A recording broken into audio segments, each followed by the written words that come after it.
Hello दोस्तों, नमस्ते। सूबी 554 में आप लोग का बहुत बहुत स्वागत है। मैं आपके बीच बहुत ही इमोशनल कहानी लेके आ रही हूँ। चलिए दोस्तों, सुनाती हूँ। एक पति पत्नी की कहानी है, बहुत दुख भरी कहानी है। चलिए दोस्तों, सुनाती हूँ। आज राम की ज़िंदगी बहुत ही भारी और उदास में वो जी रहे थे और वह सोच सोच के फूट फूट के रो रहे थे, लेकिन वो ऐसा नहीं कह सकते क्योंकि उसे ये सब हक भी छीन लिया गया था। ऐसा क्यों है, चलिए हम आपको बताते हैं। आज करीब 30 साल पहले राम की शादी एक मध्यवर्गीय परिवार लड़की शगुन से हुई थी। वह बहुत ही सीधी सादी, भोली भाली और ससुराल वालों की, खासकर पति की सभी बातों को मानती और शिक्षा दी गई थी। किसी ने यह भी सिखाया है कि गलत बात कोई भी कहे उसका विरोध करना, और इन सब बातों को पत्थर की लकीर समझकर मानती चली गई। और आजकल सास भी बहुत परेशान करती थी। वो कुछ नहीं बोलती थी, हमेशा सुनती ही रहती थी।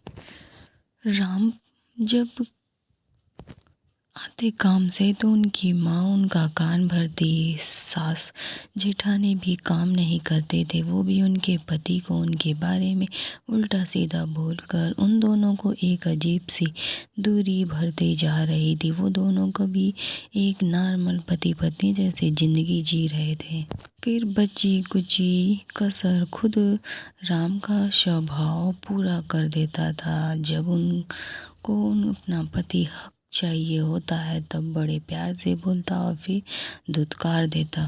धीरे धीरे शगुन ने इन सब की ऐसी आदत हो गई थी और उसने उनके बीच में 2 बच्चों की माँ भी बन गई। बस उसे जो थोड़ी खुशी मिल जाती वो उनके अपने बच्चों के साथ ही मिलती थी। वो भी उनके पति और ससुराल वालों को भी मंजूर नहीं थी। वो सब सारे दिन उनके बच्चों को भी उनके खिलाफ भरने की कोशिश में रहते, लेकिन उनकी किस्मत अच्छी थी कि बच्चे उनकी तकलीफ़ को समझते और अपने माँ बाप की बातों को कभी इग्नोर नहीं करते थे, कोई भी कुछ कहता।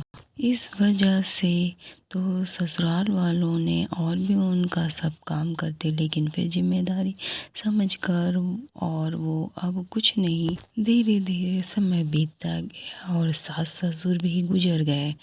राम का स्वभाव नहीं बदला और शगुन जी की परवाह करनी छोड़ दी। अपने बच्चों में ही मन रमा लिया। बच्चे भी उन्हें ही जान से प्यार करते थे। अब धीरे धीरे राम को शगुन जी की अहमियत समझ में आने लगी और उनके पास बैठकर उनसे बातें करना चाहते। लेकिन जिस लड़की को उन्होंने कभी प्यार नहीं दिया, कभी इज्जत नहीं दी, वो मन में उनसे बहुत दूर होती गई। वो उनका सब काम करती, लेकिन सिर्फ जिम्मेदारी समझकर, और वो अब कुछ नहीं करती। एक दिन राम ने उनकी भाभी के बेटे से, उनकी नई नई शादी हुई थी, वो बोले, बेटा अपनी मम्मी का हमेशा ख्याल रखना, उसके सम्मान का ध्यान रखना। ये अब तक ये सुनकर उसकी भाभी ने जोर से बोला, लो देख लो कौन बोल रहा है, जिसने खुद कभी अपनी पत्नी को प्यार और इज्जत नहीं दी। उसी समय राम ने सब समझ में आ गया। ये वही भाभी है जिनकी बातों में आकर उसने कभी अपनी पत्नी की इज्जत नहीं की। आज मुझे महसूस हो रहा था कि कितनी बड़ी मैंने गलती की, दूसरी की बातों में आ गई। और वो राम मन ही मन सोच रहे थे, और वो राम सोच रहे थे कि काश मैं अपनी पत्नी को बातों में यकीन करता। आज उन्हें अफसोस हो गया बहुत। घर आए और अपनी पत्नी से माफ़ी मांगी, लेकिन शगुन जी ने कहा, अब क्या माफ़ी मांगते हो, अब तो मेरे मन में आपके लिए कुछ भावना ही नहीं रह गई। और उनका हाथ पकड़कर बोली, आप अपने अहम में इतने चूर हो गए थे, अब मैं बीमार रहने लगी, ये भी आपको पता नहीं लगा। मैं अपने बच्चों को बुलाया और बोली कि इस इंसान ने मुझे कभी अपनी पत्नी नहीं समझा, ये शादी मैंने अकेले ही निभाई, इसलिए अगर मुझे कुछ हो जाए तो इन्हें ना तो मेरे हाथ लगने देना और न ही मेरा मुंह देखने देना। हाँ, ये तुम्हारे पिता हैं इसलिए इनका ख्याल रखना, लेकिन मैं नहीं रही तो ये मेरे शरीर को हाथ भी लगाना इन्हें इसलिए सजा है। और फिर अगले दिन सुबह जब उसकी बहू उन्हें चाय के लिए उठाने आई तो पता चला कि वो अनंत यात्रा पर चल चुकी। उनके मुख पर एकदम शांति थी। रोते हुए उनके बच्चे उन्होंने दूर बैठा दिया और कहा, नहीं पापा, हमारी माँ की ये पहली इच्छा थी कि इसे तो हम पूरी ज़रूर करेंगे। आप ना तो उनकी आखिरी दर्शन करेंगे ना ही उन्हें हाथ लगा सकते हैं। आप हमारी माँ से दूर रहिए। रोहन उनके भाई थे, उन्होंने भी कहा, राम आप दूर रहो। राम, अब हम कुछ नहीं कर सकते हैं।